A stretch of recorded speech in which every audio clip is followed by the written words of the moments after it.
Eh bien, bonjour les amis. Bonjour à tous, bonjour à toutes. Bonjour Julien. Bonjour Marie-Odile. Bonjour. Ça me fait rire à chaque fois parce que nous, évidemment, quand on se dit pas bonjour devant la caméra, on est assis côte à côte, donc on se dit bonjour pour faire comme avec Comme à vous la qui télé, nous... Voilà, où on se comme à vous la... voit à l'antenne alors qu'on se tutoie hors antenne. Ouais, mais moi je te tutoie. Oui, J'ai même pas envie de faire semblant. non, Mais pour dire bonjour, c'est bonjour à tout le monde en fait, hein. oui. Voilà. Et aujourd'hui, nous diffusons une émission, donc nous sommes en juillet quand nous diffusons cette émission, mais pour l'enregistrer, nous sommes au 20 avril. 20 avril. Donc il y a un peu de marge, mais il n'empêche que nous sommes totalement conscients. Nous sommes là pour le 19 juillet, donc on 19 juillet, oui, a 3 mois d'avance, hein, à peu près. exactement. Et on va parler de la Terre. Dernière émission de notre série de 4 émissions sur la Terre qui va s'intéresser à l'atmosphère. Et donc là, évidemment, atmosphère, atmosphère. Est-ce que j'ai une gueule d'atmosphère? Voilà. Bon, toi, tu es trop jeune pour... Je l'ai vu, je ne saurais pas te dire qui est l'actrice, qui est le Je réalisateur. me demande si mais... c'est pas Arletty qui prononce cette phrase célèbre avec je ne sais plus quel acteur, mais je ne sais plus. Je ne sais plus, je vais pas faire de... C'est pas Yves Montand en face? Oh non, c'est trop... Non, peut-être Jean Gabin? ouais, Peut-être Jean plutôt, Gabin. ouais. Mais c'est pas... Je suis pas sûre du tout, mais je suis sûre que ça va susciter des commentaires. On va avoir des réponses. On aura la réponse dans 3 mois. Ouais, Magnifique. exactement, exactement. Et ben, voilà, le micro marche, c'est super. Ouais, super. Parce qu'on a fait une fois une émission qui a été à refaire parce que le son n'avait pas été capté. Donc là, on vérifie que le micro marche bien. Nous aussi, on marche bien. Allez, je te laisse le manche et on va parler de l'atmosphère de la Terre. Merci. Alors, la souris. Ah non, pas ça. Non, voilà, présent. voilà, très bien. Voilà. Ici. Voilà. Voilà pour... En termes de notions utilisées, on a toujours la première émission introduction, et puis on va parler un peu de phénomènes avec des ondes. Bien. Donc vous pourrez, si vous voulez, non, c'est pas la 3 d'ailleurs, c'est plutôt, c'est la 4. L'émission numéro 4 sur les ondes, oui. On regardera le titre et pas le numéro, on va voir. Voilà. Avec en introduction une photo d'un altocumulus lenticularis au-dessus du mont Fuji, nuage lenticulaire. Oui. Ah oui, c'est magnifique ça. Oui, c'est un nuage lenticulaire tel qu'il peut s'ancrer au sommet des montagnes. Oui, il n'y a pas longtemps, j'ai vu passer des images comme ça. Je pensais que c'était photoshopé, mais ça, c'est du vrai. Celle-là est vraie. On va voir une autre après. Ah, d'accord. Oui, celle-là, je pense qu'elle est vraie. Alors, l'atmosphère. L'atmosphère sur la Terre a pu être présente grâce à la vitesse de la libération. Tu nous expliques ce que c'est. Tu vas nous dire ce que c'est que l'atmosphère, j'imagine. L'atmosphère, c'est l'ensemble des gaz qui entourent la Terre. Ah ben voilà. Ben moi, je trouve que ça va bien de le dire. Oui. Parce qu'on dit, il y a une bonne atmosphère ici. Donc là, ah oui. Ça, c'est plus psychologique. Voilà. Donc, l'atmosphère, c'est l'ensemble des gaz qui entourent la Terre. Il y a plusieurs couches de gaz. Pas vraiment. Il y a plusieurs strates, mais les gaz, il y a une pression, une densité qui décroît. D'accord. Et puis après, on va détailler un petit peu, mais parce qu'il y a d'autres phénomènes. Mais ça me paraissait important au moins que le mot soit un peu défini dans son aspect physique. Oui. Alors, la vitesse de libération, c'est la vitesse qu'il faut donner à un objet, ou qui permet à un objet de s'affranchir de l'attraction gravitationnelle d'un corps. Oui. Sur la Terre, elle est de 11 km par seconde. Oui. Donc, si, admettons là pour le coup qu'il n'y a pas d'atmosphère, si vous lancez un objet à 11 km par seconde, il va pouvoir partir dans l'espace. Oui. Quand il est sorti de l'atmosphère. Oui. Là, on néglige les frottements de l'air, ce qui est réaliste, mais c'est la vitesse de libération. OK. Qui correspond à une énergie cinétique plus énergie potentielle positive. Donc, on peut calculer, je vous fais l'équation magnifique. Oui, et si vous mettez V égale C, c'est-à-dire que la vitesse de libération sera égale à la vitesse de la lumière, vous obtenez R égale le rayon de Schwarzschild d'un trou noir. Oui. On en a déjà parlé. Oui. Un trou noir, par définition, c'est un objet dont la vitesse de libération est supérieure à la vitesse de la lumière. C'est-à-dire que la vitesse de la lumière, même la lumière ne peut pas s'échapper. D'accord. On peut aussi raisonner en termes de vitesse de libération. La vitesse des molécules, une molécule d'oxygène ou d'azote vibre, se déplace, entre en choc avec ses voisines à peu près 500 mètres par seconde. Alors, ça ne parcourt que quelques millimètres ou quelques centimètres. 500 mètres par les molécules seconde. vont très très vite, mais comme il y en a beaucoup, il y a beaucoup de chocs. Oui. Mais c'est énorme. On a des chocs de 500 mètres par seconde sur notre peau à l'heure où on parle. Non, mais c'est une vitesse faramineuse. Oui. Parce que 500 mètres par seconde, ça veut dire que, par exemple, pour parcourir un centimètre, c'est... Un 5 millième. Un 50 millième de seconde, oui. Incroyable. Oui. Mais il y a beaucoup de chocs, donc ce sont des parcours très courts et très chaotiques.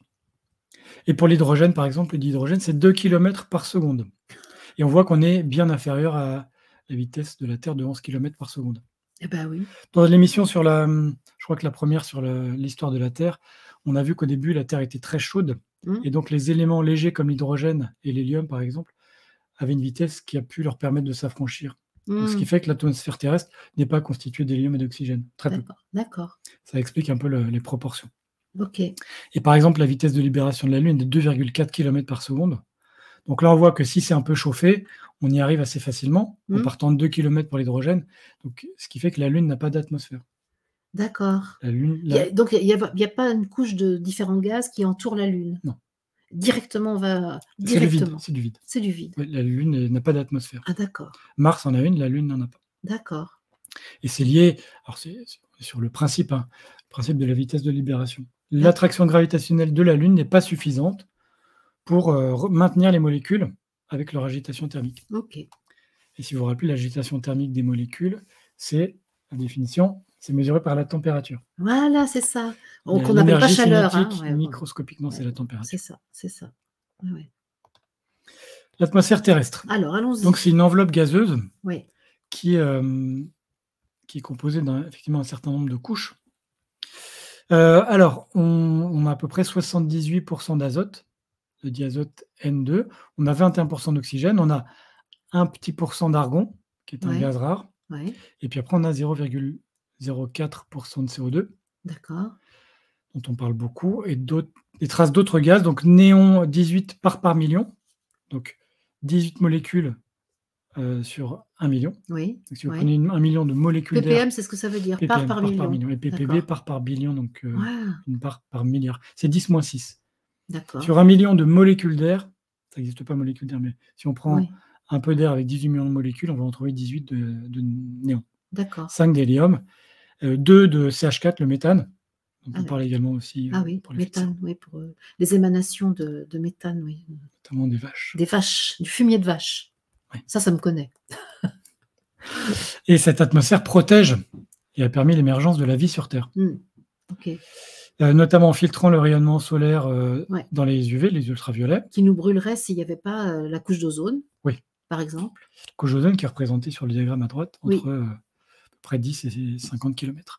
Réchauffe la surface de la Terre par rétention de la chaleur, donc l'effet de serre. Oui, sinon on aurait froid. On va en reparler aussi. Et qui réduit partiellement les écarts de température entre le jour et la nuit. Ça fait comme un isolant, en fait. Oui, ça tempère. Oui. C'est ça. D'accord. C'est un peu la laine de bois qui est autour des maisons. En quelque sorte, oui. Propriété commune, on va dire. Ouais. L'espace, qu'est-ce qu'on appelle l'espace? Alors, on n'a pas de fin précise à l'atmosphère. On ne peut pas dire l'atmosphère s'arrête là. Ah oui, c'est pas comme c'est pas mesurable, c'est pas comme un anneau, par exemple, les anneaux de Saturne où on voit vraiment le tout. Non, ou les couches à l'intérieur de la Terre, les différentes, avec les discontinuités. Oui. Non, là, il n'y a pas de limite précise parce que la pression ou la densité de l'air diminue progressivement. Mais si vous voulez aller à 20 km, même 50 km d'altitude, il reste un petit peu d'air. Oui, c'est ça, ça s'en va, ça s'amenuise tranquillement. Voilà. D'accord. C'est une fonction exponentielle. Selon l'activité solaire, on lui prête une épaisseur entre 350 et 800 km. Ah oui, quand même. Avec une épaisseur moyenne de 600 km, qui est la frontière entre la thermosphère et l'exosphère. Donc à gauche, on a la troposphère, jusqu'à 20 km dans laquelle on évolue. Dans la colonne de gauche, là. La colonne de gauche, oui. Après, je ne les connais pas bien, mais stratosphère, mésosphère, thermosphère, exosphère. Oui. Mais sur ta diapo d'avant, il y avait ça aussi qui était expliqué. Oui. D'accord. Et donc, la Station spatiale internationale est à 400 km d'altitude. Donc, elle est encore... Dans l'atmosphère. Dans la thermosphère. D'accord. On peut considérer qu'elle est encore dans l'atmosphère. C'est-à-dire qu'elle est un peu freinée, et il va falloir lui donner régulièrement de l'énergie pour éviter qu'elle... À cause des frottements. Oui. D'accord. Pour éviter qu'elle descende vers la Terre. C'est ça. Et ça, on en parlait dans l'émission sur la mécanique classique. Ok. La ligne de Kármán, qu'on situe à 100 km, est une frontière, une espèce de définition, une frontière choisie entre l'atmosphère et l'espace. D'accord. C'est un truc qu'on a fixé arbitrairement. C'est la Fédération aéronautique internationale considère, l'espace commence à la ligne de Kármán. Donc à 100 km. 100 km, on l'a sur le diagramme à gauche, oui. 100 km autour de la Terre, c'est ça? Au-dessus du niveau du sol. Au-dessus du niveau Donc du à sol. 6500 km du centre de la Terre. Ah ben bien sûr, Il y a un parce que rayon.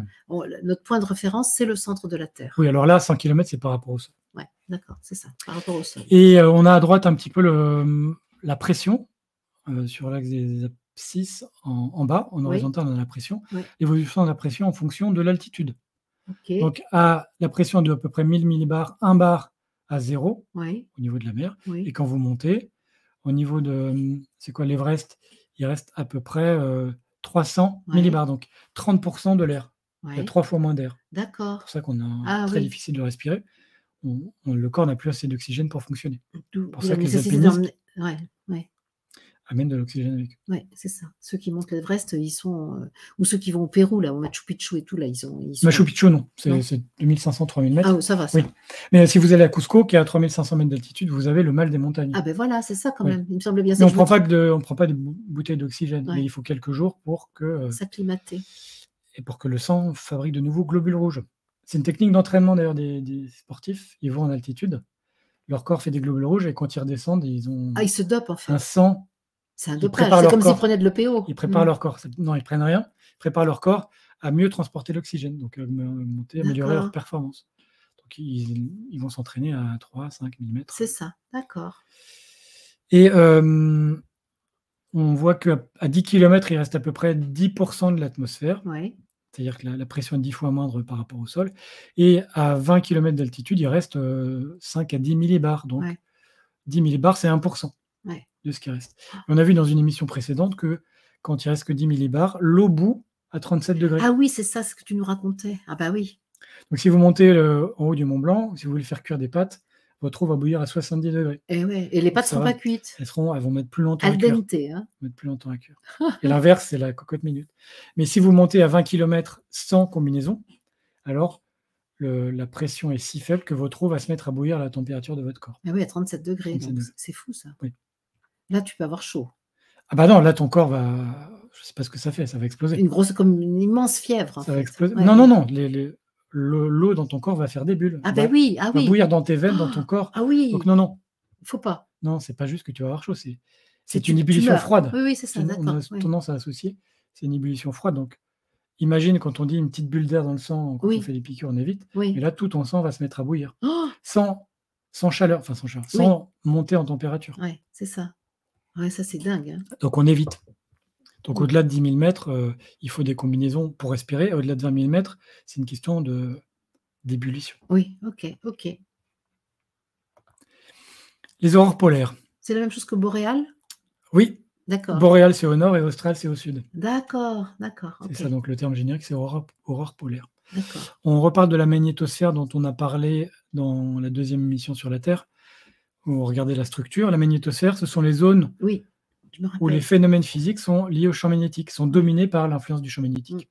Donc on en a parlé au moment où on a parlé du champ magnétique terrestre. Oui. Des fameux pôles et des aimants. Oui, et des aimants.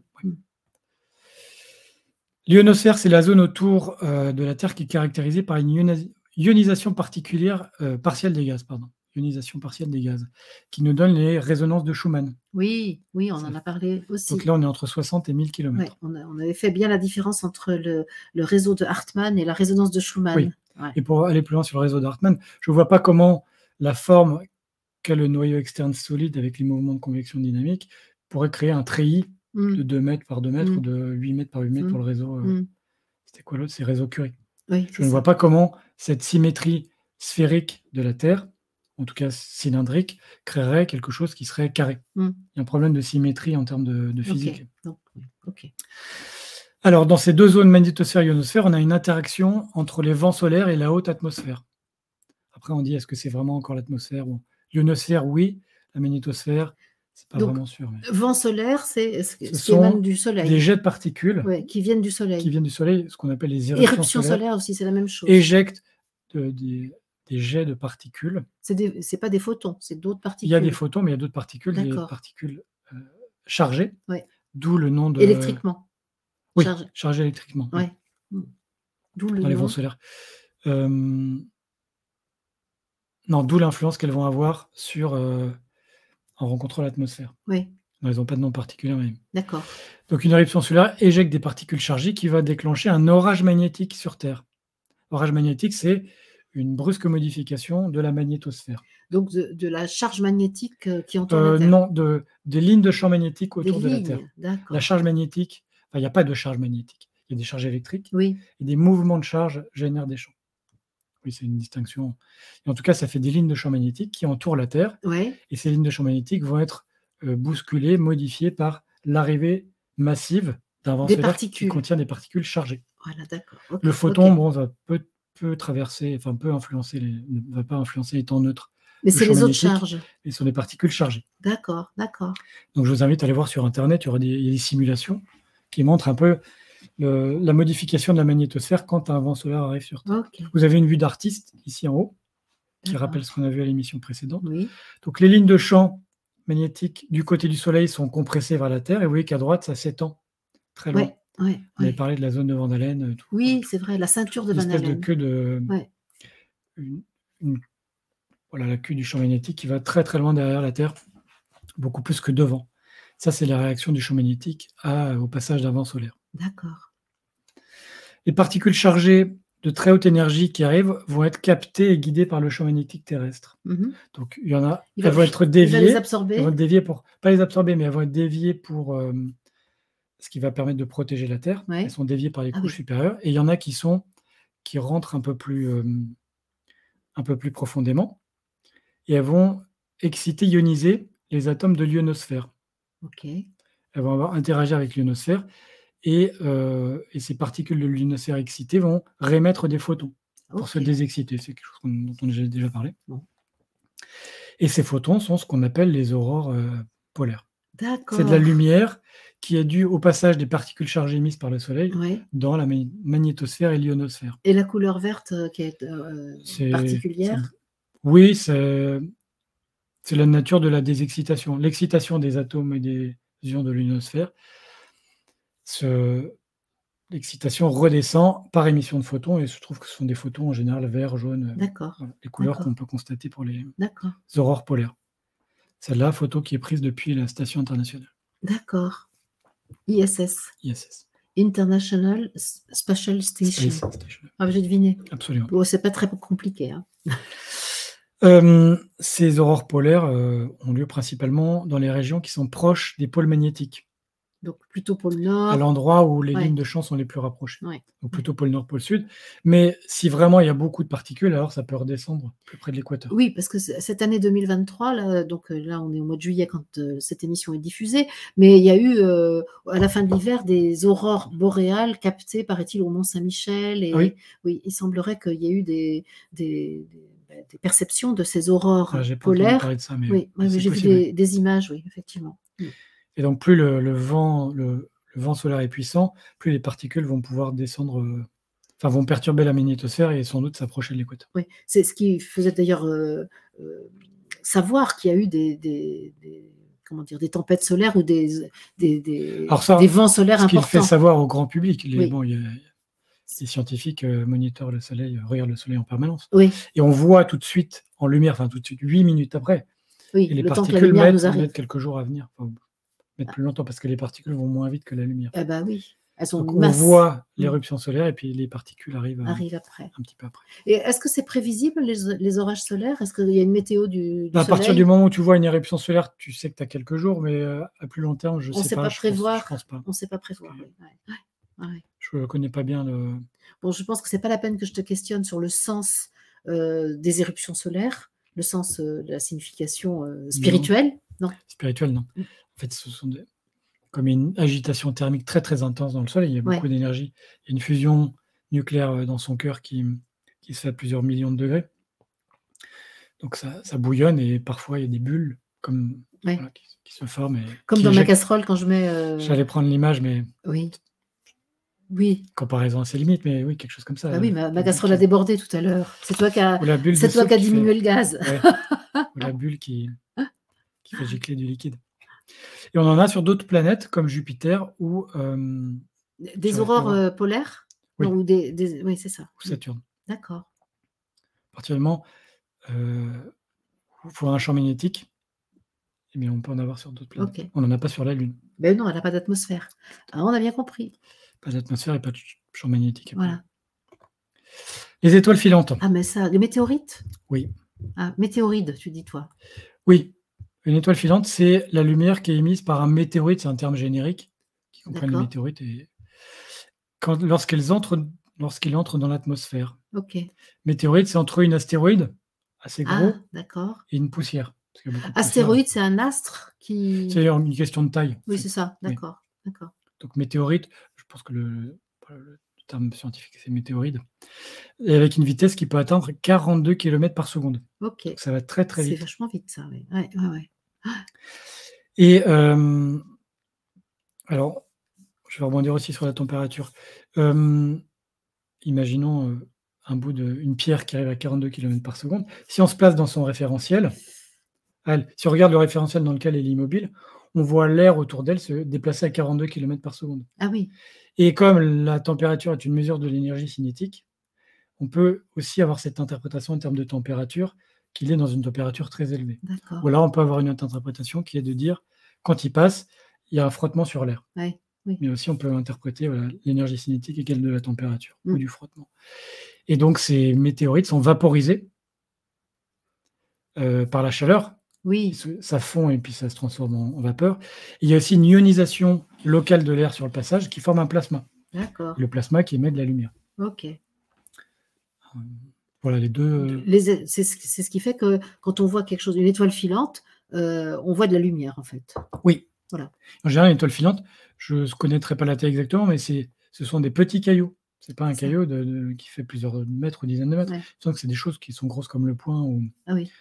de cet ordre de grandeur-là. Je sais pas Et ça arrive que ça tombe sur la Terre, ça? Oui, on retrouve des fragments de météorites. Oui. Et puis après, quand c'est très, très gros, ça peut provoquer des extinctions, Ouais. voire la première mission sur la Terre. Oui. La première mission sur la Terre. Première émission. Émission, oui, sur oui, la tu Terre. nous as dit, absolument.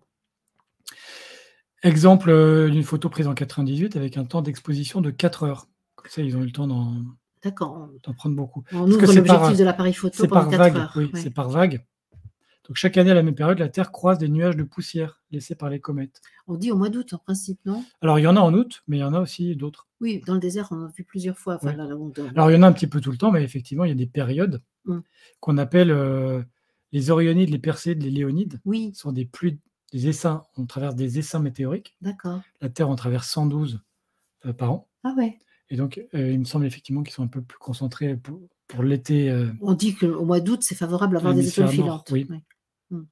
Je n'ai pas absolument vérifié, mais j'ai entendu ça aussi. En tout Bah, cas, là, il y a des nuits des étoiles filantes Oui. Mi-août, je crois, à peu près. Hein. bon, c'est aussi là où on est en vacances, c'est l'été, on peut. Et on dort Si à tu la fais belle venir étoile. si tu fais venir des étoiles filantes le 15 janvier, tu auras moins de Ça dépend où candidats. tu es, mais- parce qu'effectivement, là, quand j'étais dans le désert au printemps, beaucoup de gens qui dormaient dehors disaient qu'ils voyaient des étoiles filantes. Oui. Mais c'est parce qu'effectivement, on a tout le loisir de regarder le ciel, et donc, évidemment, il y C'est a une plus de question de probabilité. Voilà, c'est disponibilité, ça. Donc, ce qu'on appelle des pluies de météores ou des pluies averses d'étoiles filantes, OK. qui portent des noms, donc Orionides, Perséides, Léonides.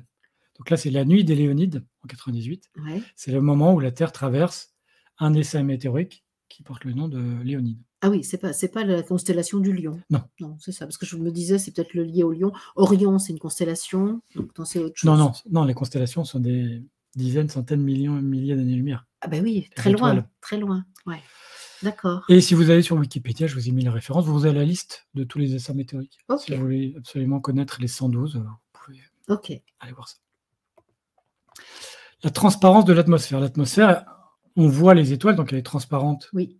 à la lumière visible, mais elle n'est pas transparente à toutes les fréquences, à toutes les longueurs d'onde. Oui.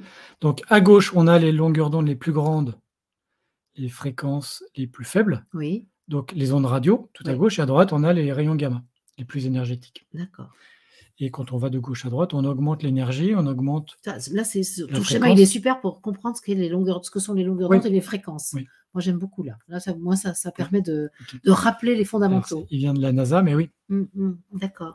Donc les ondes radio de très faible fréquence, 10 puissance 2 mètres, il me semble, sont arrêtées par l'atmosphère.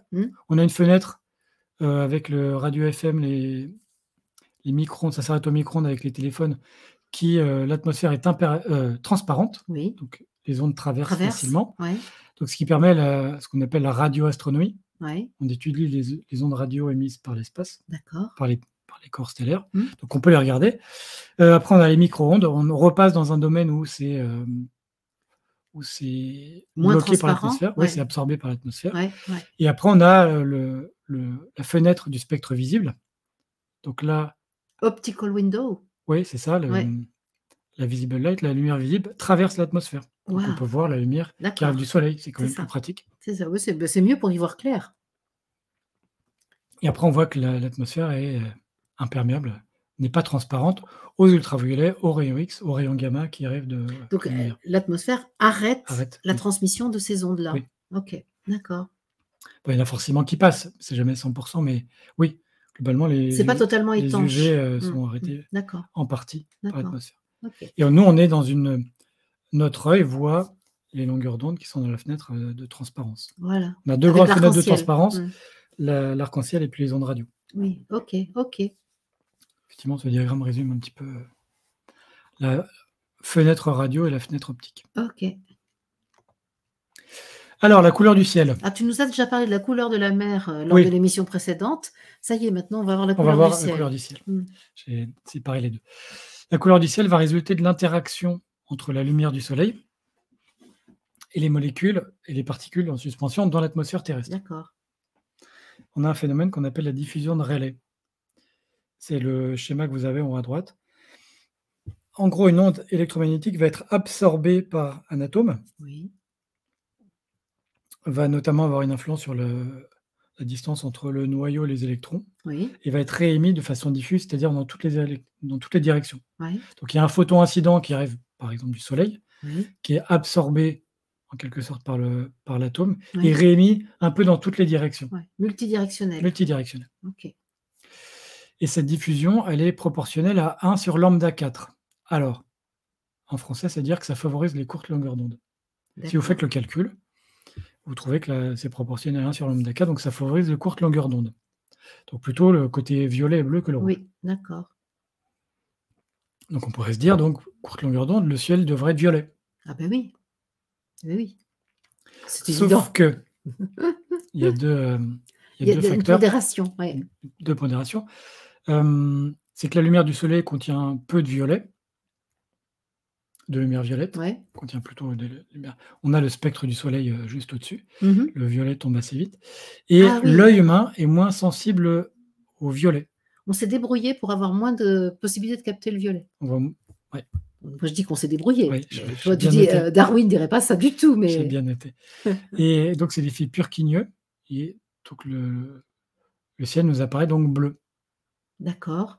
Parce qu'il y a Parce qu'il aussi diminue, en fait, notre conscience diminue le traitement, enfin, notre œil, diminue l'information oui, violette. oui, Mmh, l'œil n'a d'accord. pas la capacité, on a en bas à gauche la sensibilité de l'œil en fonction des longueurs d'onde.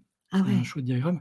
Donc on voit qu'il y a le rouge, ça baisse vers l'infrarouge, on ne voit pas oui, l'infrarouge. ouais. Après ça monte, il y a une espèce de plateau autour du orange, Mmh, vert, mmh. le bleu, puis on voit que l'ultraviolet, ça descend. Le violet et Oui, l'ultraviolet, d'accord, effectivement, ça descend bien. donc on ne voit OK, ni l'infrarouge ni l'ultraviolet. voilà. Ça nous donne la largeur du spectre qu'on peut capter avec On peut notre voir œil. et voilà, la sensibilité pour chaque longueur d'onde. Oui, Donc c'est ce d'accord. qu'on appelle l'effet Purkinje. Purkinje, d'accord.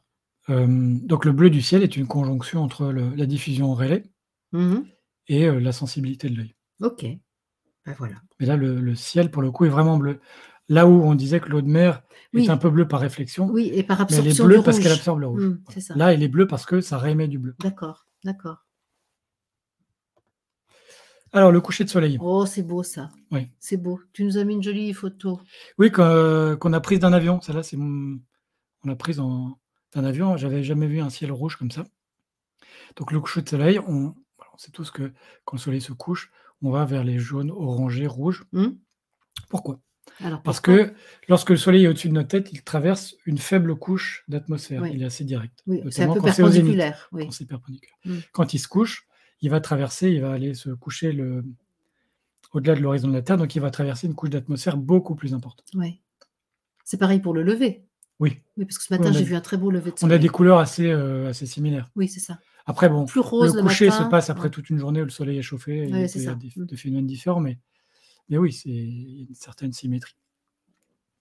Donc plus il y a d'atmosphère traversée par l'aéron, plus la diffusion de Rayleigh va augmenter. Oui, plus les courtes longueurs d'onde, donc bleu, violet, et cetera, vont être diffusées, ouais, dans toutes les directions. C'est-à-dire que le bleu et le violet qui venaient vers nous par la lumière du direct. soleil ont été diffusés par une plus grande épaisseur d'atmosphère Donc ils traversée, diminuent, leur perception diminue. par rapport à quand il était au-dessus de Déjà notre que tête. notre œil a du plus de mal à les Oui, percevoir. mais là, il y en a moins. Ouais, Quand la lumière du soleil arrive, elle est déjà privée un peu du bleu qui se retrouve dans l'atmosphère, et quand il a traversé une longue couche d'atmosphère quand il se couche, alors il y a quasiment plus de bleu, mmh. et quand il y a moins de bleu, il y a plus de rouge. Ah bah oui. Voilà. Ah oui. Il y a plus de violet, c'est le diagramme qui est en haut à droite. Donc le violet, le bleu, le vert sont diffusés sur le chemin. On en a beaucoup moins, voire plus, Mmh. et les seuls rayons qui nous arrivent sont le orange et le rouge. Ouais. OK. Et puis après, en fonction de la composition de l'atmosphère, il peut y avoir des variations de couleurs. Oui, parce qu'après on a des jolis, bleu turquoise, on a du violet, on a plein tout un camailleux de couleurs Oui. là, hein, dans certains couchers de soleil. Mais Mais ça, il y a des nuages aussi qui aussi, bah, interviennent. alors là, on est dans une atmosphère sans nuages, Oui.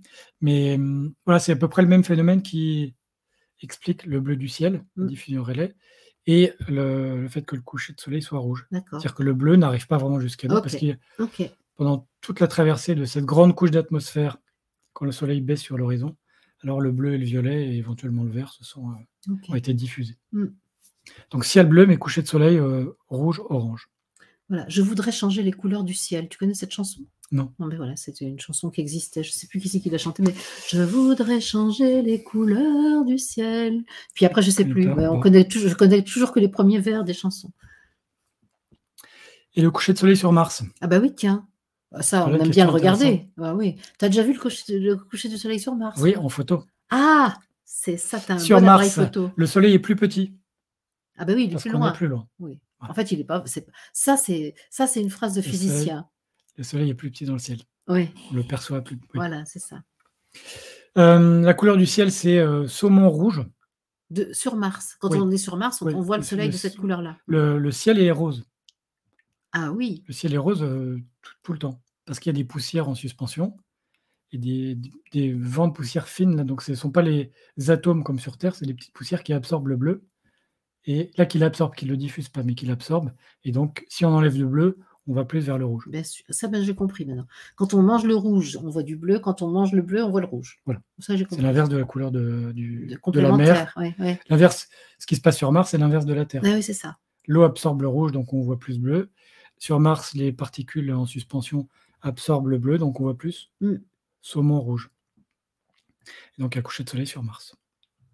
Et un coucher de soleil sur la Lune, Bah oui. Voilà, ça comment ça se passe? eh ben, il y a pas d'atmosphère. Donc Pas d'atmosphère, donc pas de pas de ciel. eh ben oui, Il n'y a pas de ciel, on voit directement le c'est noir. Il n'y a pas de couleur du ciel, ah parce qu'il n'y a pas de ciel. oui! Bah oui, mais il fait pas nuit pour autant. Ah bah, ça dépend, quand tu es sur la face opposée au soleil, il fait absolument nuit. Oui, mais quand il fait jour alors, on voit quoi? On voit pas de ciel, c'est Non, transparent total. c'est même pas que c'est transparent, il n'y a rien. Il n'y a rien. Ça nous fait drôle ça. Oui, bah, on n'est pas habitué. Oui, Il n'y a pas d'atmosphère autour de la Lune, il y a pas de mais donc pas de si tu es sur la molécules. Lune, tu vois rien. Tu vois Tu vois autour, noir, mais tu vois en quelque sorte. il fait jour et en fait si tu lèves la tête, Ah bon, faut pas regarder le soleil directement, parce que là, oui, ça tu te brûlerais les yeux. mais oui, après la lumière du soleil va être éblouissante et peut-être masquer d'autres choses.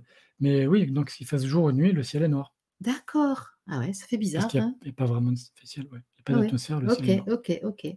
Bon. Le rayonnement solaire. Oui. Le soleil rayonne une puissance de 4 fois 10 puissance 26 watts. Donc c'est presque 1 milliard de milliards de milliards de watts. C'est très, très intense. Bah, ça, c'est bien pour se chauffer, c'est impeccable, hein. Mais bon, si ça cuit très vite. Oui. La Terre en reçoit 180 pétawatts, donc 10 puissance 15 watts. Donc c'est à peu près 0,5 milliardième. Ah oui! Ah bah, heureusement, Marc, hein. Parce qu'on est très, très loin, donc le soleil diffuse dans toutes les directions, et nous on reçoit ce que le disque solaire reçoit à distance. Oui. Ce qui fait à peu près 350 watts par mètre carré. Ça paraît beaucoup? Oui, oui, sur toute la surface de la Terre. Ah oui, Donc c'est oui, ça. Mmh. donc 6, 10 puissance 24 joules, et 70% sont absorbés. 30% sont, on va le voir plus tard, sont renvoyés vers Renvoyés, d'accord. Donc ça fait 4 fois, enfin ça fait en gros 10 000 fois la consommation de la Terre. On En reçoit watts, ce sur la qu'on consomme surface sur la Terre en en watts? joules, En joules, pardon. Ah oui, Watts, c'est la puissance qu'on consomme, ce sont les joules, oui, c'est l'énergie. oui. Donc retenez qu'on reçoit 10 000 fois la consommation humaine en rayonnement solaire, C'est dingue. en enlevant déjà les 30% qui sont renvoyés. Donc si on réussissait à capter toute l'énergie émise pendant 1 heure, toute l'énergie reçue pendant 1 heure sur toute la surface de la Terre, on pourrait vivre 1 an avec ça. On satisferait tous nos besoins en énergie. Si on transformait toute l'énergie incidente Ouais, en énergie stockable, etc., ouais, sous la ouais, forme dont on en a besoin, alors 1 heure suffirait. ouais. Ce qu'on reçoit, c'est assez Ça fait colossal. rêver quand même. Oui, mais après, bon, comment la convertir? Oui, comment d'abord la capter Il faudra et la récupérer au milieu de l'océan Atlantique, sur eh beh, oui, c'est ça, l'Antarctique, c'est ça, c'est ça, c'est ça. Mmh. et là, vous avez une carte du rayonnement solaire reçu. Ah oui? Oui. Ça chauffe plus au sud qu'au nord, hein? Oui, on dirait notamment la ceinture, intertropicale avec tout le Sahara, la péninsule arabique, l'Inde, Oui. et effectivement à des latitudes équivalentes, on n'a pas forcément toujours les mêmes, Mais oui, c'est ce que je vois, en effet, mais ça, c'est le rayonnement reçu ça, hein? Ça dépend aussi je pense de la météo, parce que les nuages doivent l'arrêter. Oui, C'est reçu au sol. oui, Donc je ne pourrais pas expliquer exactement, mais en tout cas, il y en a beaucoup en Australie, il y en a beaucoup, en Afrique, en Amérique du Sud aussi. On voit qu'en altitude, vous voyez qu'à gauche de l'Amérique du Sud, on a encore la cordillère des oui, Andes. C'est très sombre. ouais, Pourquoi? Parce comme on est en altitude, il y a moins d'air et le rayonnement et plus est plus fort? fort. Il est Ouais. moins arrêté par le Mais l'altitude, enfin, bah, au niveau de la perception de la chaleur, l'altitude va compenser aussi. Oui, mais tu vas plus brûler. Si tu Eh beh, montes à oui, l'Everest, tu auras très froid, mais par contre ta peau va être brûlée c'est fou, hein? par une soleil. Ouais. C'est-à-dire que oui, le soleil ne suffit pas pour avoir chaud, il faut aussi la température de l'air, Oui. autour. L'albédo. C'est quoi ça? L'albédo, c'est la capacité qu'a une surface à réfléchir le rayonnement qui lui arrive dessus. Albédo. D'accord, je connaissais pas du tout ce mot. C'est le ratio, entre, l'énergie lumineuse réfléchie et l'énergie lumineuse incidente. OK. Si Incidente, c c'est ce qui vient Oui, de l'extérieur, on va dire. incident, c'est le soleil Ouais, rayonne, et donc 0, tu réfléchis rien, tu absorbes tout, oui, c'est le corps noir, oui, on a vu oui, on ça, a vu ça. et 100%, tu réfléchis tout et tu ne gardes D'accord, rien. d'accord, d'accord, d'accord. Et on voit que, là, donc c'est la carte terrestre, entre 10% et 80%, par exemple. Donc l'Antarctique, en bas, est assez violet, Oui. donc 70-80%, c'est la glace qui réfléchit très bien, Mmh. et puis après, les océans réfléchissent très peu. D'accord, c'est pour ça que c'est plus Et foncé. puis la végétation réfléchit peu aussi. Tu vois, Et ben, elle absorbe, oui. l'Afrique subsaharienne est quand même assez boisée, il y a beaucoup de végétation, Oui, et donc ça absorbe. Le oui. Sahara, lui, est assez, des couleurs jaunes, voire orange, donc réfléchit de l'ordre de 50%. D'accord, d'accord. Ouais, ouais, ouais, effectivement. Et on voit tout au nord, le Canada, l'Arctique, sont dans les teintes violettes, jaune, rouge, violet, tout en haut OK, de. OK. Donc on a la carte du rayonnement incident, on a la carte du rayonnement réfléchi. Ça permet d'expliquer,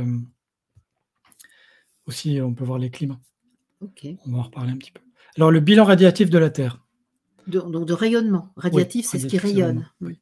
Donc c'est en anglais, ça vient de la NASA, mais on va comprendre, donc la grande flèche jaune en haut à gauche, Oui. c'est, le rayonnement solaire incident, incoming solar Incoming, ça veut radiation. dire incident. Ouais, Mmh. 340. Mmh. De ça, réfléchi par, les nuages de l'atmosphère, 77. Donc on est à peu près à 20-30%. Mmh. Réfléchi par la surface, 23.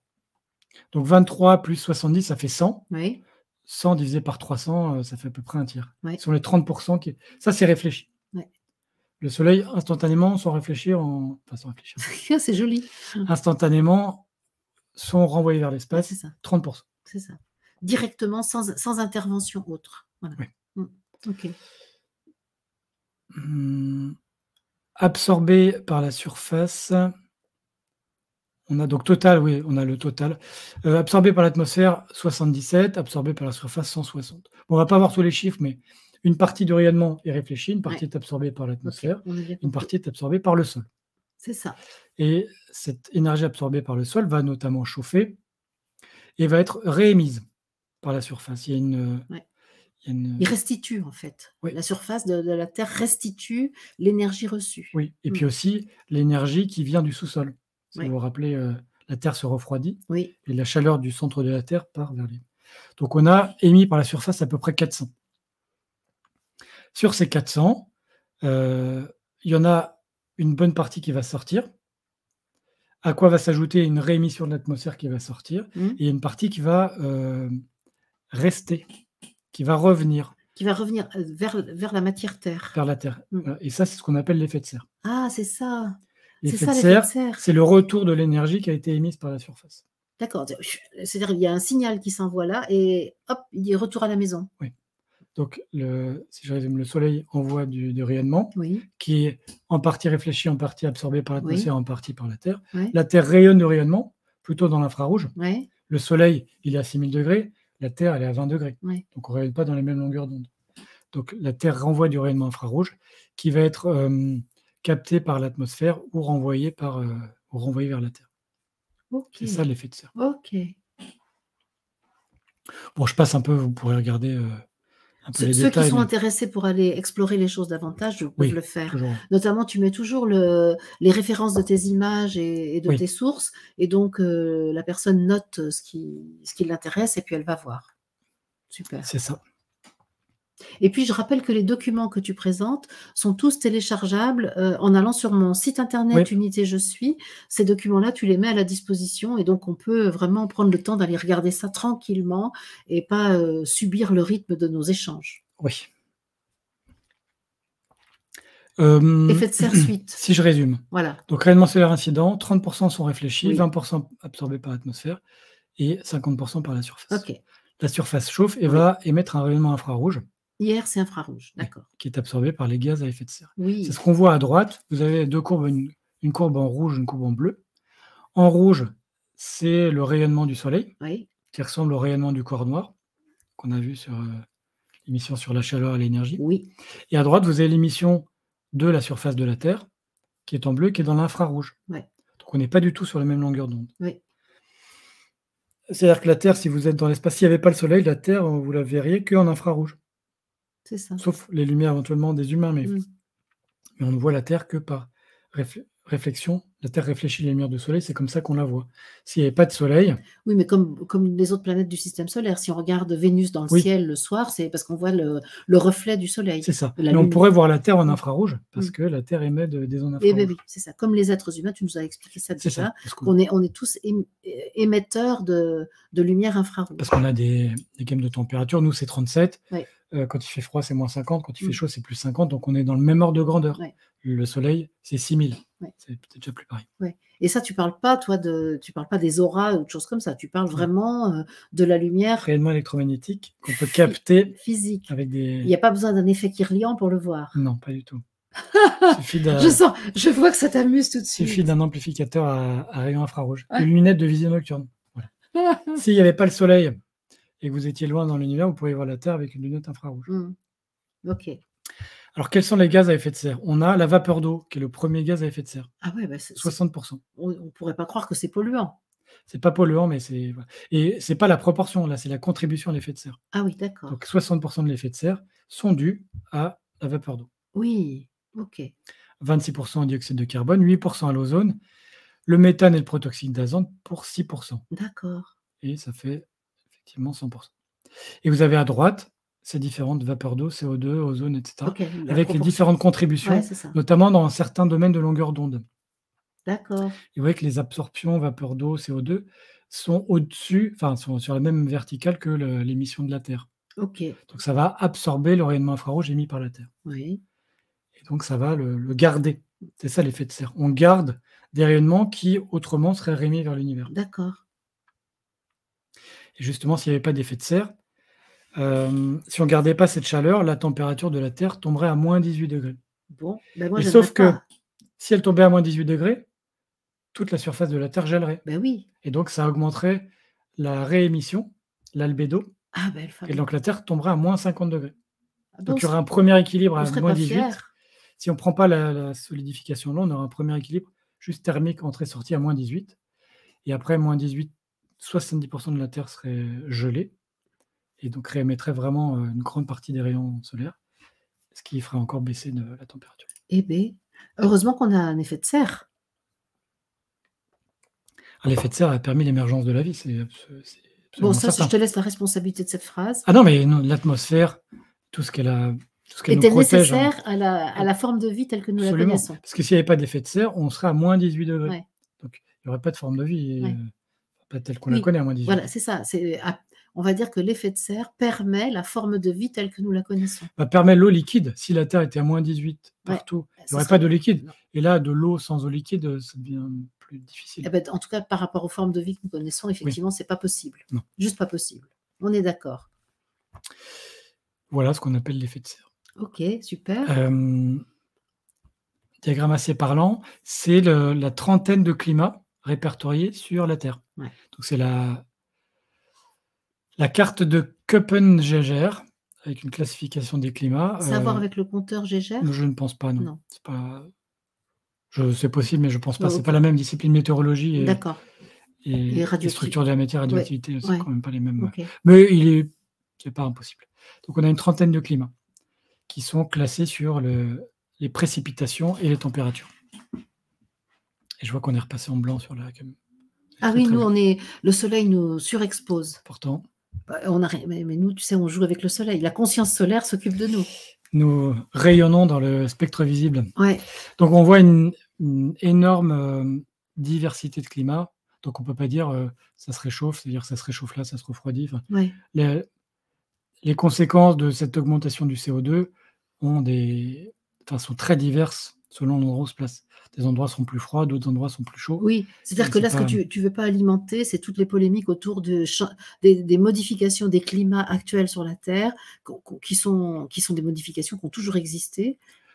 Oui, alors peut-être visiblement, elle s'accélère, le taux de CO2 monte, mais je veux dire juste que l'impact de ça est très différent selon les zones. Oui, c'est ça, ouais. C'est ça. Même s'il y a une tendance globale à garder plus d'énergie qu'avant, là, avec une trentaine de climats selon les latitudes et les longitudes, ça fait des effets très, très divers. Oui. Alors justement, les saisons, on en a parlé un petit peu. L'axe de rotation de la Terre sur elle-même. Oui. Ça, on t'en a déjà parlé dans les autres émissions. Hein. Oui. Qui relie le pôle Nord au pôle Sud. Oui. Donc, la Terre tourne autour de cet axe. N'est pas perpendiculaire au plan de son orbite. De son orbite autour du Soleil. Oui, c'est ça. C'est penché. C'est penché. Donc selon l'époque de l'année, les rayons du Soleil n'arriveront pas avec le même angle au même endroit sur la Terre. C'est ça. C'est ça. À 24 heures près. C'est-à-dire qu'à feu nu en hiver et en été, on n'a pas le même angle d'incidence. C'est vrai. Et c'est ça qui fait la différence de saison. C'est pour ça qu'il fait moins chaud l'hiver que l'été. C'est ça. Et que la durée du jour est moindre aussi. Oui. Alors le diagramme en dessous illustre ça, que à droite, la France est en hiver, donc les rayons du soleil sont plus parallèles à la surface, ils sont moins verticaux. Et à gauche, ils sont plus perpendiculaires. Okay. Donc à gauche, c'est l'été, à droite, c'est l'hiver. Oui. Bon, c'est un peu trompeur, on a l'impression que la Terre est plus près en été, c'est pas le cas. Elle est plutôt un peu plus loin. Ah oui. La Terre, là, sur le diagramme, donc ça représente pas. Bon, les échelles sont pas du tout respectées, mais là, on regarde les angles. Oui, c'était pour voir. Qui sont vraiment ce qui détermine l'hiver et l'été. Oui, c'est ça. Et c'est pas. La Terre est une orbite un peu excentrique, c'est-à-dire que pendant notre été du l'hémisphère nord, elle est un petit peu plus loin en fait du Soleil. Ouais. Donc elle reçoit un peu moins de rayonnement, mais c'est vraiment l'inclinaison des rayons qui fait. C'est ça, qui fait la différence. Qui fait cette différence. Ouais. Et en bas à droite, la modification de l'obliquité. L'obliquité. Ouais. Donc du côté penché, du caractère penché. De l'angle entre l'axe de rotation et le plan de. Ouais. Et la perpendiculaire au plan de rotation autour du Soleil. Donc c'est entre 22 et 24 degrés. Entre 22,1 et 24,5. Ouais. En ce moment, on est à 23,4. Okay. Ah oui, c'est ça, 23,6. Mais ça varie.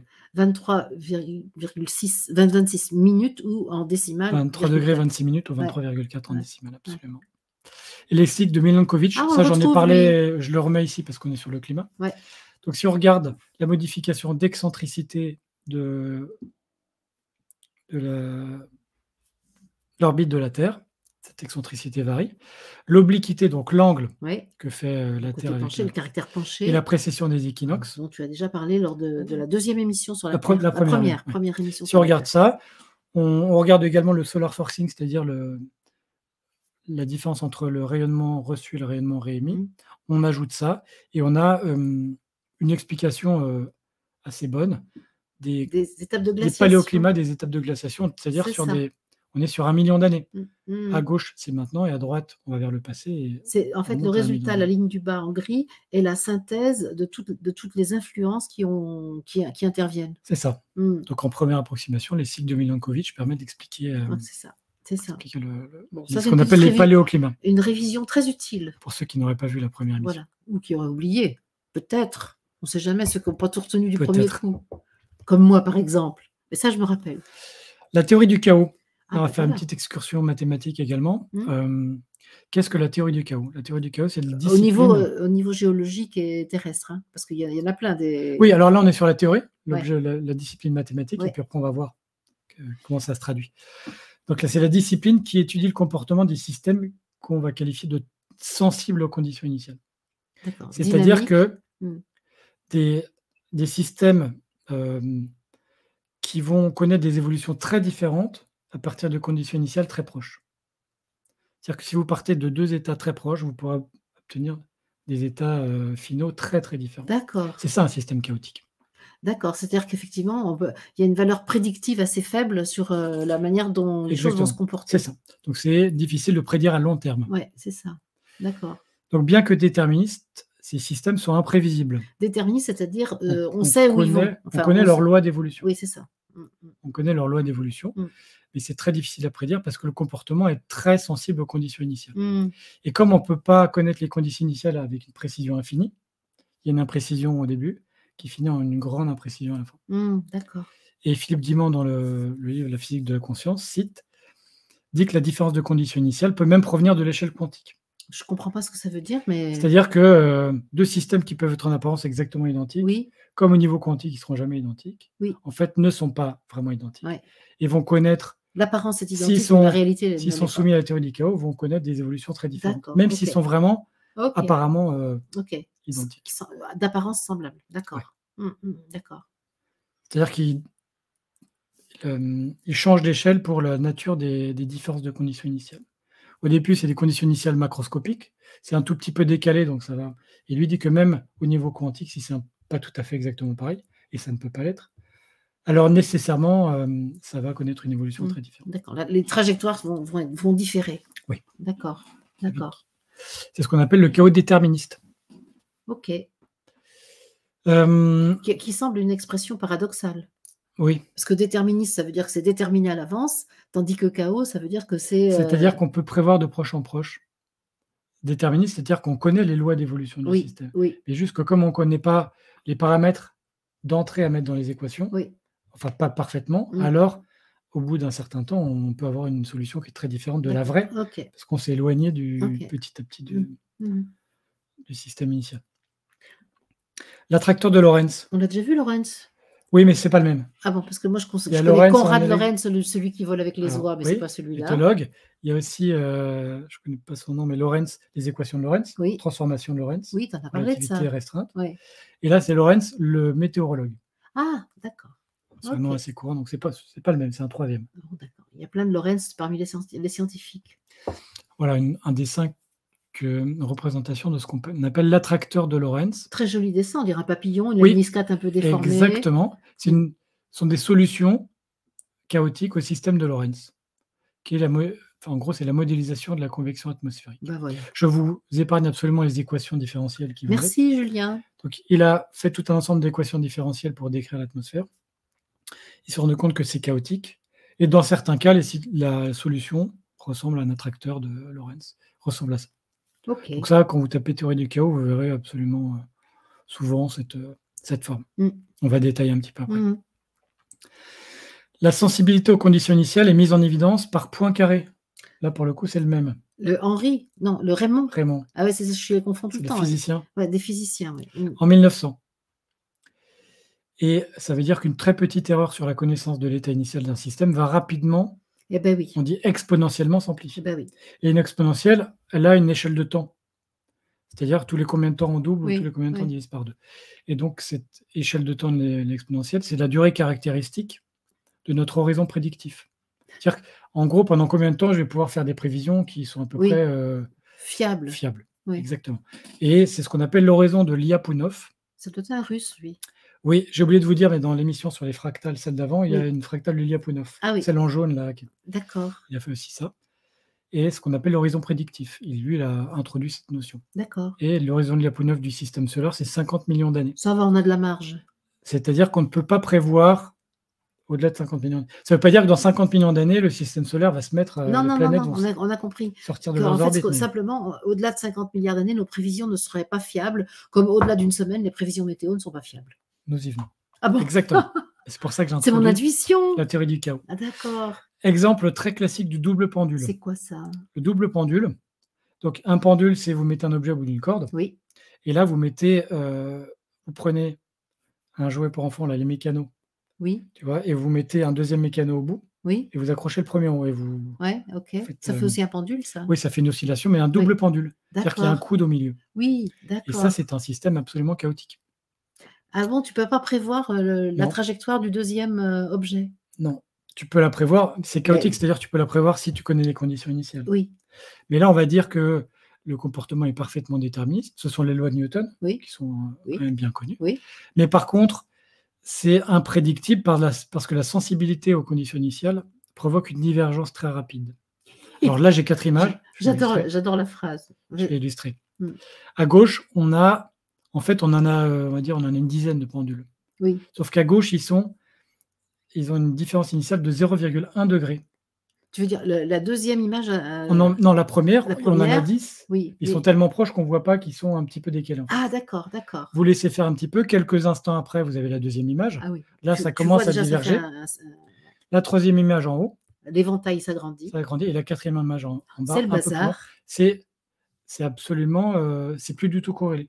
C'est-à-dire que vous pouvez pas, là, c'est impossible de dire, mais en fait, Où qui est qui est enfin, qui est où? avec les couleurs, mais c'est impossible de relier ça Oh, aux conditions initiales où ils étaient tous presque pareils.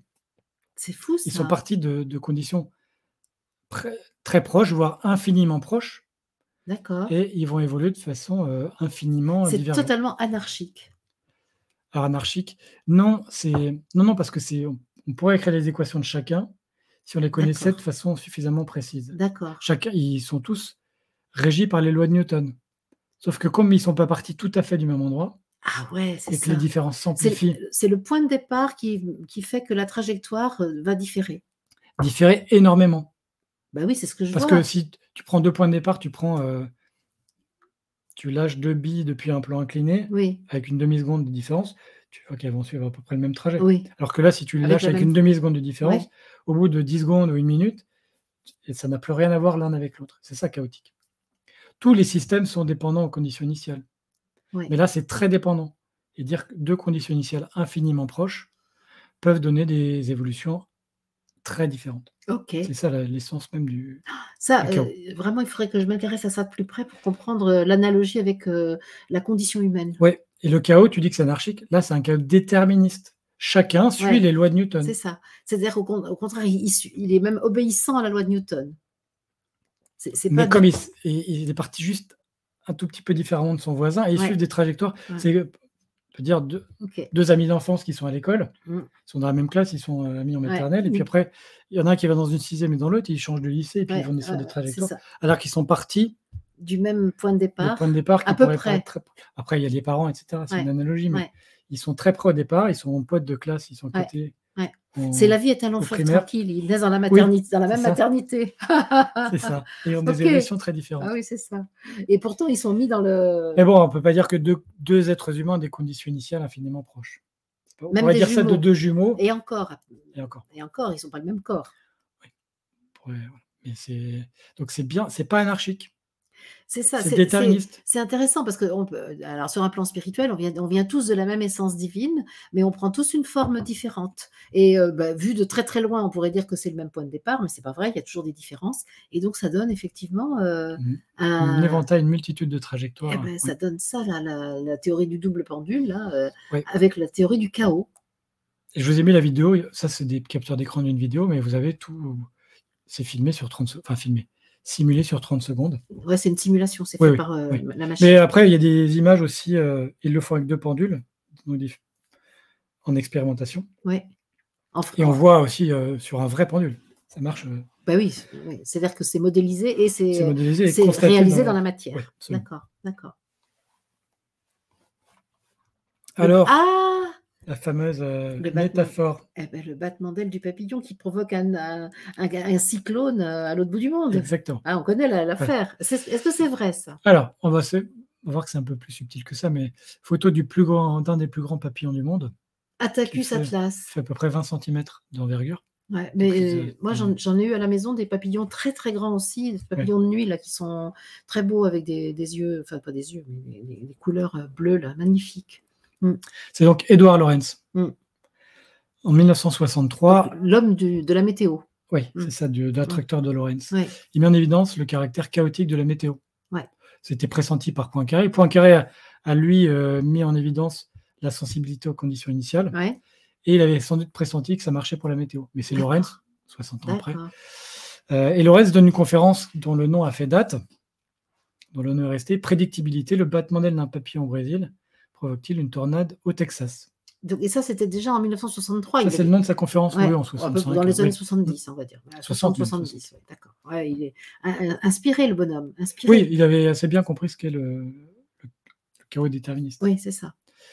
Alors, c'est une métaphore emblématique du phénomène de sensibilité aux conditions initiales. Ouais, ok. C'est pas du tout comme ça que la théorie du battement d'aile du papillon est connue. Hein. On ne parle pas de ça. Non, tu l'as. C'est-à-dire qu'on ne dit pas que c'est les conditions initiales. Enfin, je sais pas. Ah oui. Et en fait, des conditions initiales infiniment proches qui peuvent aboutir à des conditions finales très différentes. Oui. Il y a un corollaire, c'est qu'une petite perturbation peut entraîner un grand effet. Oui, ça. C'est le corollaire, c'est ça. En fait. Ça, on le voit dans une vie humaine. Hein. Aussi. Un petit incident qui peut tout changer dans ta vie. Qui peut déclencher. Oui, bien sûr. Alors, c'est souvent interprété à tort de façon causale. On dit c'est le papillon. Oui, alors justement. Et là, c'est subtil, j'ai essayé de rédiger ça de façon assez clairement. Donc, ce serait le battement d'aile de papillon qui déclencherait la tempête. Ouais. En fait, on va plutôt dire qu'une différence de cause, oui. Donc le battement d'aile du papillon, c'est une condition initiale, oui. va entraîner une différence d'effet. Oui. Une tornade, une condition finale. D'accord. C'est pas vraiment l'aile du papillon qui cause une tornade, c'est l'aile du papillon qui perturbe un peu le système, qui va petit à petit évoluer vers une condition finale. C'est pas le battement d'aile lui-même, c'est que le battement d'aile modifie la condition initiale et donc impulse un chaos derrière, un changement de trajectoire par rapport à Parce que le système est chaotique et donc peut réagir de façon très différente. Ok, je vois ce que tu veux dire. C'est pas directement le battement d'aile, d'accord. Ok, c'est la modification de la condition initiale provoquée par le battement d'aile. C'est un peu subtil. Et bon, j'ai pris juste une citation. Il y en avait d'autres. Il disait que alors, il y a un battement d'aile, mais il y a tous les battements d'aile de tous les papillons. De celui-là, de tous les papillons, il y a les mouvements des humains, etc. Et la phrase que je trouve intéressante, si un battement d'aile de papillon peut déclencher une tornade, il peut aussi l'empêcher. Donc, est-ce que tu nous invites, là, Julien, à regarder nos conditions initiales? On peut les regarder. En tout cas, elles sont. En tout cas, elles sont très importantes. Oui. C'est ce que tu nous dis. Oui. D'accord. C'est marrant parce que c'est très déterministe d'une certaine façon. Et pour parler, il ne me semble pas que l'astrologie fasse partie des conditions initiales d'une vie humaine. Si on reprend la discussion de l'émission d'avant. Okay. Je n'ai pas, j'ai pas rencontré de preuves qui m'ont convaincu. Oui, c'est ça, pour l'instant. Je te propose de dire pour l'instant. Parce que là, tu vas donner envie à plein d'astrologues de te contacter. Hein. On verra ça, oui. Mais comme tu es un homme très discret, on ne peut pas te trouver facilement, donc tu ne vas pas être harcelé de propositions d'astrologues. Alors, regardez cette belle photo en bas à droite. Oui. Est-ce que tu la reconnais en bas à droite? En bas à droite, je la vois. Je ne sais pas si je la reconnais, mais... Tu la reconnais, c'est la photo d'introduction. Oui, c'est ça, le nuage lentille. Oui. Mais sauf qu'il n'y avait pas celui dessus. Voilà. Donc ça, vous la trouvez. Mon Fuji, je me rappelle. Mon Fuji, donc il y a quelqu'un qui a fait un montage. Ouais. Et donc maintenant, ça circule comme une succession Nuage lenticulaire. Alors Mais que c'est c'est une fausse image. photoshopé, ça. C'est une fausse image. Seul le disque du dessous Oui, est réel. la première photo est réelle. Ouais. Et celle-là est un montage. C'est vraiment le problème aujourd'hui avec les images numériques, c'est qu'effectivement, tu sais jamais si tu as à faire une vraie photo ou si c'est quelque chose qui est retouché. Oui. Ça m'agace un peu, moi, ça.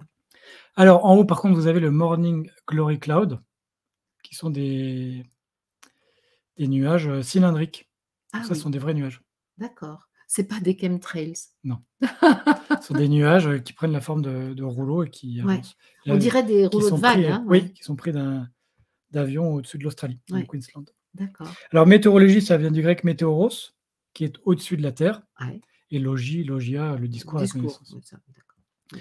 Donc, ça étudie les phénomènes atmosphériques, nuages, vent, précipitations, en fonction de la température, la pression, l'humidité. D'accord. Donc, on a des paramètres, et à partir de ces paramètres, on regarde comment ça se comporte. Ouais.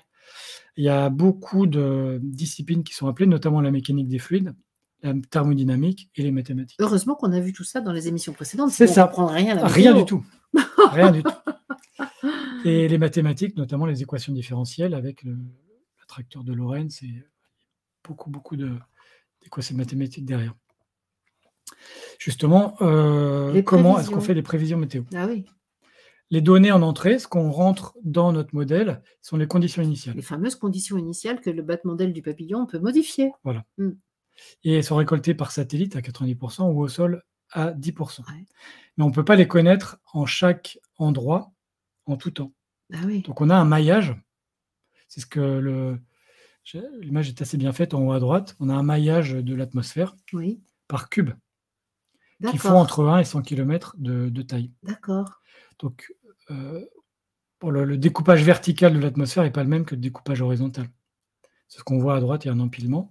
Mais on divise l'atmosphère, on la discrétise, on appelle ça discrétiser, c'est-à-dire qu'on fait des boîtes dans lesquelles on va regarder les conditions. Comme un jeu de cubes, en fait. Oui. D'accord. Oui. On discrétise parce qu'on ne peut pas mettre un modèle continu. C'est un grand plat, en fait. Oui. On ne peut pas mettre une infinité de données, on ne peut pas mettre des données continues dans le modèle informatique. Donc, on va dire, on a tout un maillage de points en X, Y, donc au niveau du sol et puis en altitude. Et on va mettre ça dans l'ordinateur et on va choisir un modèle de l'atmosphère à partir des lois physiques. Donc, les lois physiques sont la conservation de la masse totale, les équations du mouvement, l'équation d'état des gaz, les équations de la thermodynamique et la mécanique des fluides. Il y a beaucoup d'équations qui sont mises en jeu. Et ces équations sont, on va dire, regroupées, simplifiées, comment on va dire, approximées par des modèles. D'accord. Quelques noms, Normé, GFS, oui, c'est ça, d'accord. ECMWF, ICON, AROM, NEM. Et NEM, le dernier, fait appel à l'intelligence artificielle. Il y a tout un ensemble. GFS, je crois que c'est le modèle américain. AROM, c'est plutôt le modèle français. OK. Donc, selon les modèles que vous allez prendre, vous allez avoir des résultats différents. D'accord. Parce qu'on ne fait pas les mêmes calculs, les hypothèses, les mêmes suppositions, les mêmes approximations, parce qu'on ne peut pas résoudre de façon parfaite toutes les équations, c'est beaucoup trop complexe. Donc, on a déjà besoin de supercalculateurs, donc des ordinateurs très puissants, qui vont, à partir des conditions initiales et des modèles, prédire l'évolution du système, de la météo, par itération. On fait une échéance, peut-être ils font une demi-heure, une minute, une demi-heure, une heure, je ne sais pas exactement.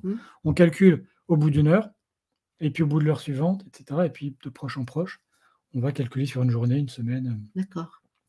Ça veut dire que comme on fait une itération, on se base sur les résultats précédents. Et comme c'est chaotique, c'est itératif, d'accord. Comme c'est chaotique, on s'éloigne petit à petit de la vraie météo parce qu'on la connaît de façon discrète et pas parfaite. Donc nécessairement, on va s'éloigner de ce qui va se passer. Oui, on va être de moins en moins sûr de ce qu'on est en train de calculer, enfin que le résultat du calcul va correspondre à la réalité prédite. Oui. D'accord. Et si vous avez un maillage au mètre, vous connaissez la température, le taux d'hygrométrie, la pression, tous les mètres, alors on aurait des prévisions beaucoup plus précises. Oui. Il faudrait récolter l'information et puis là, les ordinateurs, ça serait... Ils chaufferaient. Hein. Il faudrait des beaucoup plus puissants. D'accord. Donc on est limité par la connaissance de la condition initiale. Et ensuite, un analyste de météo va interpréter les résultats. Oui. Et c'est ce que vous allez après voir sur votre chaîne préférée pour ceux qui ont la télé. Et oui, c'est ça. En 98, il y a un grand changement. L'horizon de prévision passe de 5 à 7 jours. Et oui, et c'est vrai que maintenant, on est même à 10 jours souvent. Oui, voire Mmh. même à 12. Mmh. Alors, qu'est-ce qui s'est passé? Oui. Sur 3 jours, la prédiction est assez bonne. Ouais. 3 jours, on sait qu'on peut se tromper. Oui, Et à parce partir de que 4, 5, 6, 7 jours, on commence à avoir des scénarios différents. Et donc, on va donner un indice de confiance. 1, c'est-à-dire qu'on ne sait pas du tout ce qu'on dit, et 5, c'est qu'on serait sûr. ah d'accord, Donc, en gros, ça va être 2, 3 ou 4. d'accord. Indice de confiance 4, c'est qu'on fait tourner plusieurs scénarios et On les qu'on voit, compare? on les compare. Et si c'est proche, on se dit, bon, Ah c'est oui. un bon indice de confiance. Oui, la probabilité Et est si bonne. différents scénarios donnent des évolutions D'accord, différentes, on se dit, d'accord. bon, là, ça veut dire OK, qu'on ne sait pas bien. OK, OK. Voilà l'indice de confiance, le principe de calcul. Et à droite, une capture d'écran de la chaîne météo. Lui, il donne des scénarios. En haut, 46% de probabilité que tu aies telle température et tel Donc des hypothèses en fait, ciel. hein? Ouais, c'est ça. Plutôt des scénarios. Les hypothèses, c'est ce qu'on va mettre en entrée. Ah d'accord, oui. Et Ah oui, puis, d'accord. on C'est voit le qu'il résultat y a des final. scénarios qui vont Ah s'agréger d'accord. là, OK, d'autres là, OK, d'autres là. Et OK. puis on dit donc il y a 46% des scénarios, 28%, Ouais, etc. OK. Et eux, ils donnent des scénarios plutôt que de dire, par exemple, le premier scénario, c'est le temps qu'il fera dans 10 jours avec Ouais, tel indice de confiance. On a ouais. aussi la logique de scénario. Mmh. On donne des probabilités. OK. Donc on voit que, bon, en bas, il y a 25% qui fasse très beau et au milieu, 25% qui pleuve. Ouais. Donc c'est quand même 25% 15 degrés, 25% 22. On voit que là, ça diffère quand même assez Ah sensiblement. bah oui, tu sais pas si tu emmènes ton parapluie ou si tu l'emmènes Bah pas. non, mais là, c'est après, Dans ta valise, à mets-tu 5 des polaires jours, ou pas? Ouais. à 3 jours, c'est très bon. À 5 jours, bon, il y a 10 jours, 2 semaines, on ne sait Ouais, plus. ouais. Ouais, ouais. Et j'ai lu, il me semble que tous les 20 ans, on gagne 1 jour d'horizon. Tous les 20 ans, On on progresse dans la on prédiction. peut dire avec la même certitude le temps qu'il fera, mais 1 jour plus tard. Ouais. C'est-à-dire on améliore la connaissance des conditions initiales Oui, et les modèles. et les Oui, et les modèles de modèles, calcul. oui. Ouais, OK. Et dire qu'autrefois, on disait: «Tiens, les oignons ont plusieurs peaux, l'hiver sera froid». Oui, Ça marche aussi ça? ça peut. Ou des gens qui regardent un ciel bleu, ils disent: «Il va pleuvoir dans 2 heures». Ouais, Effectivement, ça peut arriver. Il y a aussi une une intuition, intuition. et puis une connaissance expérimentale, Mmh. expérientielle de Oui, c'est ça, c'est ça. et donc une sensibilité, Mmh. en physique, on dirait condition initiale, mais une perception de l'état de ce qui se passe, C'est ça, c'est ça. Mais bon, c'est clair que les prévisions de paysans, je vais dire, sont quand même, moins à plus court terme que les prévisions météo de la télévision. Oui. On est d'accord? Oui. Mmh. Et pour conclure, Ah! sous forme de blague encore, une fois, quelle est la probabilité que nous respirions une molécule de diazote expirée par César quand il a dit: «Tu coucou mi fili». Parce que tu as de ces questions, Mais toi? j'ai fait ce calcul un jour, un prof en prépa il y a 20 ans et effectivement, c'est intéressant et ça donne une image, une Donc idée c'est un petit peu. rappelle l'histoire de César et tout De Coco Michele. Mifili, César trahi par son fils Brutus, Absolument. et au moment où il est assassiné, Il voit son poignard fils dans le dos, arriver, et dit: «Tout Coco Mifili, toi aussi mon fils, tu m'as trahi. tu m'as trahi». Mmh. Jésus aurait pu dire la même chose à plein d'autres.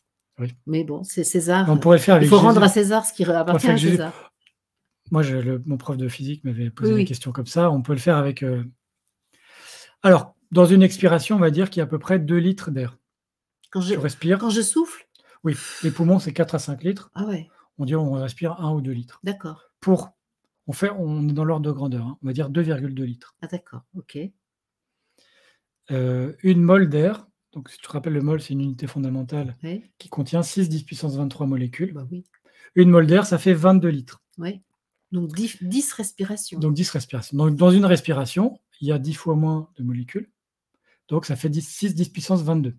Oui, Donc je mets molécules d'air entre guillemets parce que l'air n'est pas un corps pur. Il y a des molécules d'eau, oui, mais les molécules d'air, ça ne veut rien oui, dire. c'est un corps composé. Voilà. Mmh. Et on a vu que l'azote, c'est à peu près 80% De de l'air, l'atmosphère. ouais. Ouais.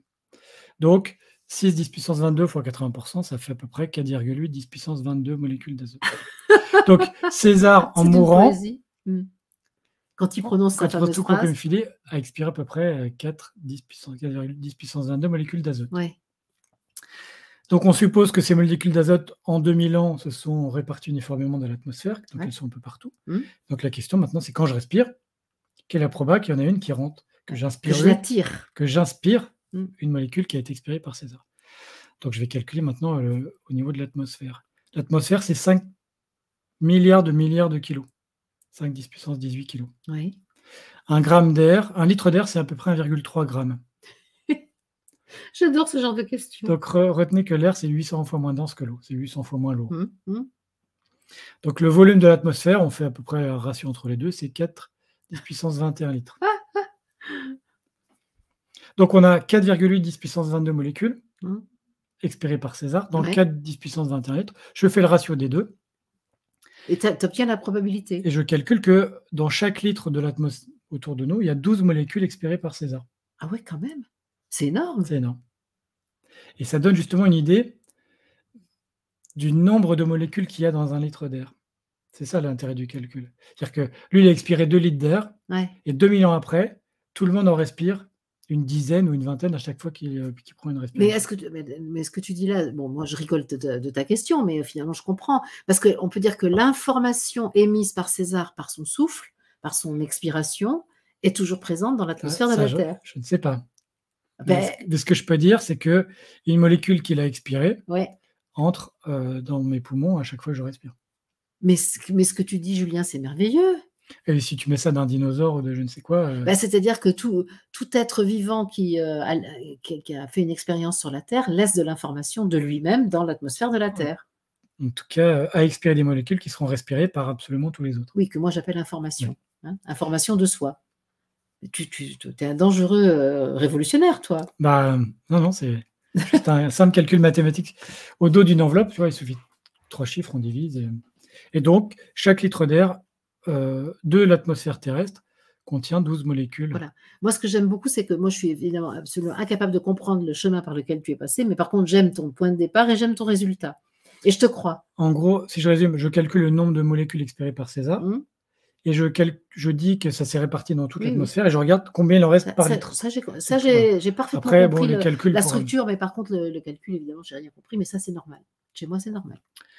Bon, Tu te rends compte que là, ce que nous sommes en train de dire là aujourd'hui, avec notre souffle, nous le laissons planer dans l'atmosphère de la Terre, et dans 2000 ans, des gens pourront dire qu'ils inspirent, ou ils sont inspirés peut-être d'ailleurs, espérons qu'ils seront aussi inspirés. Ils inspireront des molécules qu'on a expirées. Moi, je dis ça en tant que physicien. Après, toi, si tu dis que les molécules d'azote transportent des choses...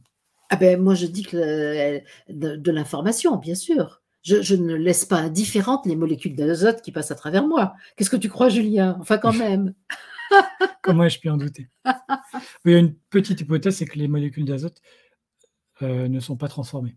Effectivement, les molécules d'azote sont inertes. Oui. Elles ne sont pas respirées. Le CO2 est absorbé par les arbres, l'oxygène est absorbé par les humains, mais l'azote est un gaz inerte. D'accord. Donc, il ne circule pas, tu veux dire? Non, c'est-à-dire qu'il entre et il sort sans être modifié. Ah, sans être modifié. L'oxygène que tu respires est transformé en CO2. Oui, mais moi, comme j'ai remarqué que le merisier que je regarde, je le transforme par la conscience que j'ai de lui, je me dis que l'azote, c'est pareil. Alors, du point de vue chimique, c'est toujours 2 atomes d'azote oui. liés par une triple liaison. Oui, mais comme la chimie ne mesure pas l'information contenue par la molécule, l'information subtile, j'entends. Un jour, on y viendra. Un jour, on y viendra. On verra. Voilà ce que j'avais à vous dire sur l'atmosphère et globalement sur la Terre. Notre série se 4 épisodes sur la Terre, que je conseille vraiment de regarder si on s'intéresse à ce qu'est la Terre. Alors, avec un regard qui n'est pas plus écologique, économique, spirituel, mais qui est physique et qui nous enseigne, me semble-t-il, sur le choix que nous faisons dans nos modes de vie. Moi, je dirais ça. Oui, je crois. Tu es un grand influenceur. Ça sera notre conclusion. Tu es un grand influenceur, malgré toi, Julien. Je rêve depuis tout petit.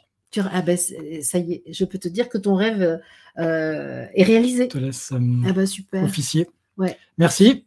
Bravo d'avoir tenu jusqu'au bout. Une fois de plus. Oui, 1h20, la durée classique. Bon. Durée classique, voilà, absolument. Et donc, émission prochaine, épisode 21 de notre grande saga. Oui. Ça parle de quoi? Alors, vous saurez parce que ça sera marqué. Pour toi, c'est une surprise. Ah, pour moi, c'est une surprise. Qui aura lieu dans quelques minutes, mais oui, je ne te dis pas. Oh là là, tu vas découvrir en direct. Je suis comme comment tu dis, un ion excité. Attention au chaos qui va s'en suivre. Ok. Je pense que ça va t'intéresser aussi. Mais ok, génial. Tu as vu qu'on est moins surexposé là? Oui. par période, je ne sais pas. Oui, ben là, il y a une loi physique que tu ignores et qui agit dans ce bureau où nous Mais aussi sommes. le comportement de la caméra, Voilà. qui est du résultat d'un logiciel que je ne connais pas. Ok, merci les amis. Et donc, Merci, à rendez-vous. Donc là, a priori, on est le 19 juillet. Ben, ça sera quelque Non, chose. on est le 5 juillet là. Ah, on est le 5 juillet? Non, 19, pardon. Oui, 19 juillet, oui, je confonds avec le mois d'après. 19 juillet, donc ça sera le 2 août pour la suivante. Ah ben, ça sera le 2, absolument, le 2 août, absolument. Ouais, Ok, ok. Moi, j'aurais fait un aller-retour de l'autre côté de l'Atlantique, normalement, si tout va bien. Ok, merci Julien. On sera quelques jours avant la transfiguration. 6 août, c'est la fête de la transfiguration. D'accord. Tu sais ce que c'est la transfiguration? Pas bien. Ah ben, on en parlera. Ouais. Merci les amis.